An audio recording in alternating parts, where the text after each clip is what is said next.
Yes, good morning students. In the last lecture we have completed the revision number 1. This is the 6th class science, chapter 3 fiber to fabric. Let us start the revision number 2. हमने कल क्या पढ़ा था? Cotton पढ़ा था हमने, और अब now we will study the uses of cotton. Cotton के यूजेस होते हैं, तो सबसे पहले होता है कॉटन क्लोथ्स बनाने के काम में आता है. उसके अलावा एक लिनन जो होता है क्वालिटी का कपड़ा होता है, दैट इज़ उसको बनाने के काम में आता है. उसके अलावा आपका socks, T shirt, bed sheet, ये जनरली जो होते हैं वो कॉटन के ही बनते हैं. Cotton clothes are comfortable in hot and humid conditions because they are soft to touch, absorb sweat and let the air in. आसानी से हवा जाने लगते हैं, हवा को जाने देते हैं, पास होने देते हैं, टच करने के ऊपर बड़े अच्छे से लगते हैं, सॉफ्ट लगते हैं. The sweat absorbed by the cotton clothes evaporates more quickly. बहुत आसानी से वो जो होता है वो ड्यू टू द एयर, जो कपड़ा हमारा कॉटन का होता है वो क्या करता है, पसीने को सौंख लेता है और आसानी से उसको हवा में जाने देता है. It result in cooling down the body. उसके कारण हमको बॉडी जो होती है बड़ी ठंडी सी महसूस होती है. And that's why we wear cotton clothes during summer season. Cotton is use to absorb blood and pus from the wounds. जब घाव हो जाता है आपके, तो उस समय में आपकी या कहीं आपके चोट लग जाती है, तो आपके ब्लड को सौंखने के लिए, ब्लड को बहने से रोकने के लिए कॉटन का इस्तेमाल किया जाता है. जो पस पड़ जाती है घाव में, उसके लिए भी हम कॉटन का इस्तेमाल करते हैं. और बहुत सारे मेडिकल पर्पसेस होते हैं जहाँ पर हम कॉटन का इस्तेमाल करते हैं. अब आता है फ्रॉम फाइबर टू फैब्रिक. सबसे पहला आता है प्रोसेस आपका आता है ginning. Ginning is the process by which we separate out the cotton fibre from cotton seeds. जो कॉटन के बीज होते हैं और फाइबर को हम अलग अलग कर देते हैं, दैट इज़ द गिनिंग. जो मैन्युअली जनरली ये किया जाता है, लेकिन जो बड़े बड़े फील्ड है वहाँ पर एक इस्तेमाल करते हैं रोलर गिन्स. क्या करते हैं हम लोग? रोलर गिन्स का इस्तेमाल करते हैं. रोलर गिन्स का इस्तेमाल करते हैं फॉर गिनिंग. इसको हम क्या कहते हैं? गिनिंग. उसके बाद में आता है spinning. Spinning means making yarn from the fibres. Fibre से हम क्या करते हैं? यार्न बनाते हैं. जो रेशा होता है उसको हम यार्न यानी कि लंबा सा धागा में कन्वर्ट करते हैं, और जब कंटिन्यूस धागा चलता है तो उसको हम यार्न कहते हैं. तो हैंड स्पेंडल यानी कि तकली, चरखा, इनके द्वारा भी काटा जाता था. लेकिन आज जो होता है ये पॉसिबल नहीं होता है कि हम चरखा या तकली लेके बैठ जाएं और काम करें. तो हमको क्या करना है? आज हमको जो ये मशीन की, जो आपकी स्पिनिंग मशीन्स आती है उसके द्वारा हम उसको कन्वर्ट करते हैं यार्न में. आफ्टर दैट आपका थर्ड नंबर आता है वीविंग. वीविंग क्या होता है? In the process of converting fibre into fabric. Fibre को फैब्रिक में कन्वर्ट करना ही आपका वीविंग होता है. यहाँ पर दो तरीके चलते हैं. The process of arranging two sets of yarn together to make a fabric with the help of handloom और power loom is called weaving. वो प्रोसेस जिसमें दो सेट धागे के चलते हैं और उसको प्रोसेसिंग करते हैं. किसके द्वारा? या तो हैंडलूम के द्वारा या पावर लूम के द्वारा. तो हम कहते हैं वीविंग. जब छोटा काम होता है तो हम उसको क्या होता है? स्मॉल स्केल इंडस्ट्रीज होती है, तो वहाँ पर हम हैंडलूम का इस्तेमाल करते हैं. और दूसरी जो होता है जहाँ बड़ी बड़ी इंडस्ट्रीज चलती हैं, वहाँ पर हम पावर लूम का इस्तेमाल करते हैं. और पावर लूम किससे चलती है? आपकी बिजली से. ये हो गया आपका पावर लूम भी हो गया, हैंडलूम भी हो गया. अब उसके बाद में आपने क्या किया? नीटिंग किया. अब वीविंग हमने पहले किया था जिसमें टू सेट्स ऑफ थ्रेड चलते हैं, लेकिन नीटिंग में क्या होता है? केवल सिंगल थ्रेड चलता है. और knitting in a single thread is use to make a fabric. Fabric बनाने के लिए होता है, पीस ऑफ फैब्रिक बना लिया अपन ने किससे? निटिंग से. और जब जैसे आपने देखा होगा कि सर्दियों का जब मौसम आता है तो लेडीज़ जो होती है घरों के अंदर स्वेटर बनाती रहती है, तो वहाँ पर सिंगल यार्न चलता है आपका. तो जो बनाते हो आप क्या बनता है? फैब्रिक बनाते हो. और इसी तरह से हम लोग जो होता है हाथ से ना बना के मशीन में और ऊन की बजाय धागा लेते हैं और बहुत बड़े बड़े जो होते हैं वो कपड़े बना दिए देते हैं. Now let us come to the jute. किस पे आते हैं बेटा हम? जूट पे आते हैं. जूट क्या है आपका? कौन सा फाइबर है? That is a jute. आपका फैब्रिक बनता है. जूट से जो फैब्रिक बनेगा वो जूट फैब्रिक कहलाएगा. तो ये आपका नेचुरल फाइबर आता है. And we get jute from stem of the plant. Jute plant के स्टेम से हमको जूट जो होता है वो मिलता है. एक लॉन्ग होता है, ये सॉफ्ट होता है, शाइनी होता है. और इसको हम क्या बोलते हैं? जूट जो होता है उसको पटसन भी बोलते हैं. उसके अलावा हिंदी में बोलते हैं पटसन. गोल्डन फाइबर बोलते हैं. बायोडिग्रेडेबल होता है, ड्यूरेबल होता है, स्ट्रॉन्ग होता है. और ये खास तौर से हमारे देश में वेस्ट बंगाल जो होता है वहाँ पर ये प्रोड्यूस किया जाता है। असम और बिहार के जो लो लाइंग एरिया है, निचले वाले जो एरिया होते हैं, वहाँ पर ये गंगा नदी, ब्रह्मपुत्र नदी है, वहाँ पर कहता है it needs a well drain fertile soil like alluvial soil. पूरी तरह से अच्छा पानी और फर्टाइल सॉइल चाहिए, जिसको एलुवियल सॉइल भी कहते हैं।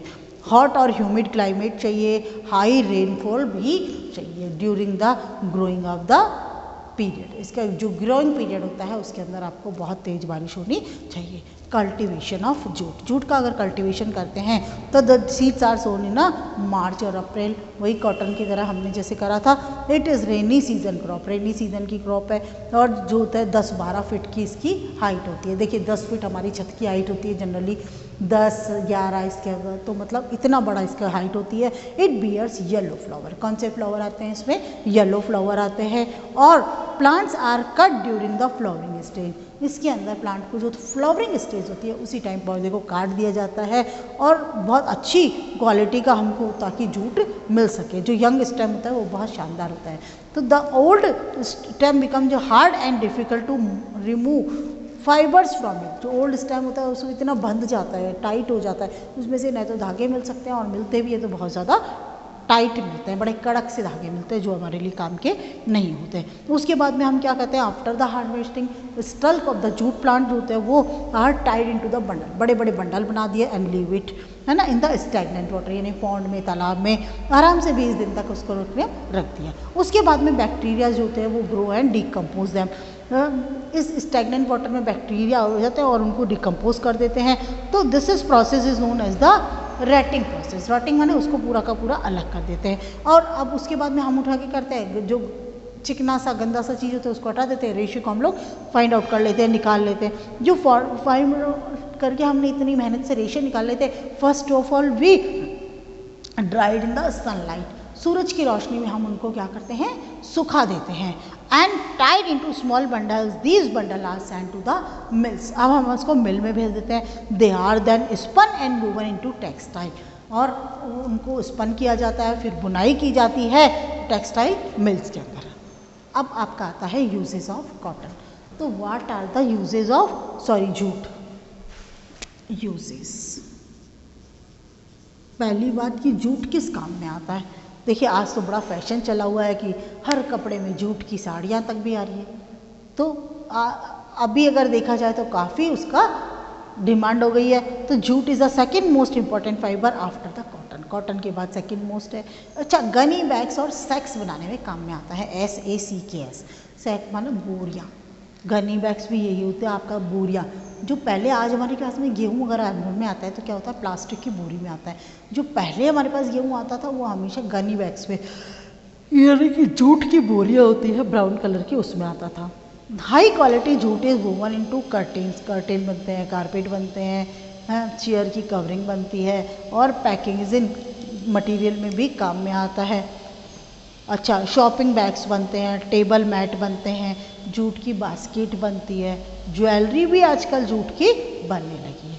उसके अलावा जूट बैग्स जो होते हैं बहुत ज़्यादा, जैसे कि आपके वीट है, ज्वार है, मेज़ है, उसके अंदर पैक करने के अंदर काम में लिया जाता है। अब कुछ अदर यूजफुल फैब्रिक की बात करते हैं अपन। अगर दूसरे हम कहते हैं wool, wool is obtained from the fleece of sheep, sheep की फ्लीस से हमको मिलती है। Removing the fleece from the sheep is known as the shearing, उसको हम क्या कहते हैं, shearing. The wool is sheared, wool जो होता है उसको क्लीन किया जाता है, कंबाइन किया जाता है, then combed with a machine, machine से कॉम किया जाता है, and after that it is spun into the fibre, इसके अंदर स्पन किया जाता है, फाइबर्स बनाया जाता है, और are then knitted to make woollen cloth इधर बाय हैंड और बाय मशीन, मशीन या हाथ से हम इसको बना लेते हैं। सिल्क, सिल्क उसके बाद में आता है, silk was first develop in the China, China के अंदर रहते हैं, और ये सिल्क वॉर्म का जो कोकून होता है उससे मिलता है।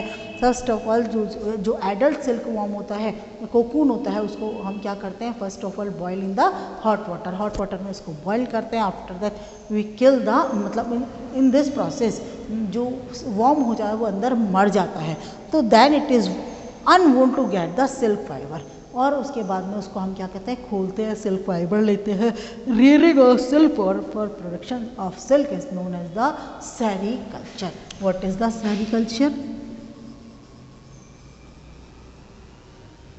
Rearing of silk worm, rearing of silkworm to obtain silk is known as the sericulture। यानी कि प्रोडक्शन, आपका सिल्क वॉर्म को आपने रियरिंग किया, पाला पोषा, किसके लिए? For the production of silk, that is the sericulture. अब आता है history of clothing material. History के अंदर जो तो अर्ली मैन था वो बेचारा कुछ नहीं जानता। It cover itself by the bark of the tree, ठीक है, and skin of the animal, animal की स्किन से अपने आप को कवर करता था, पेड़ के पत्तों से करता था, पेड़ की छाल से करता था। और जब लोगों को थोड़ा बहुत भी उनको ज्ञान होने लगा, नॉलेज होने लगी, तो उन्होंने क्या किया? एग्रीकल्चर। उन्होंने सेटल डाउन हो गए कहाँ? नदियों के किनारों पर, नदी के जो किनारे वाले एरिया होते हैं वहाँ पे वो सेटल डाउन हो गया। The clothing was invented with 50,000 and 1 lakh years ago. 50,000 से 1 लाख साल पहले उसके अंदर क्लोथिंग हुई थी। सबसे पहले इजिप्ट है, cotton and flax plant were cultivated near the river Nile and used for making fabric. सबसे पहले कॉटन और फ्लैक्स, उसके बाद में आता है आपका कॉटन। इंडिया के अंदर the use of cotton spread around 3000 BC, यानी कि 3000 बिफोर क्राइस्ट के अंदर चालू हुआ था। जो सिल्क है वो चाइना के अंदर हुआ था। आज भी अगर सिल्क लीडिंग कंट्री है तो वो आपकी चाइना है। Earlier stitching was not known. पहले जो एक वक्त था जिसके अंदर सिलाई करना नहीं जानते थे। Women use to wear sari and men use to wear dhoti, और they are the unstitched cloth material. बिना सिले हुए क्लोथ मटेरियल थे। These cloth were not stitched, सिले हुए नहीं होते थे ये क्लोथ्स। और उसके अलावा they are just wrapped around the body, अपने आप की बॉडी को कवर करने के लिए उनको रैप कर लिया जाता था। Even today sari, dhoti, lungi and turban they are unstitched cloth, वो आज भी अनस्टिच्ड क्लोथ होते हैं। पीपल स्टार्टेड, हाँ, with the invention of the sewing machine people started stitching fabric to make cloth. जो जब उनको सिलाई का ज्ञान हुआ, सिलाई मशीन का ज्ञान हुआ, स्विंग नीडल का, सुई का जब ज्ञान हुआ, तो लोगों ने क्या किया कि स्टार्ट कर दिया stitching fabric to make cloth, cloth बनाने के लिए फैब्रिक स्टार्ट कर दिया। Today various stitched clothes such as jeans, suit है, शर्ट है और ट्राउजर्स है very popular. At present there is a large variety of fabrics. So now we have completed the revision number 2 of the chapter 3. Thank you. Stay at your home and be safe.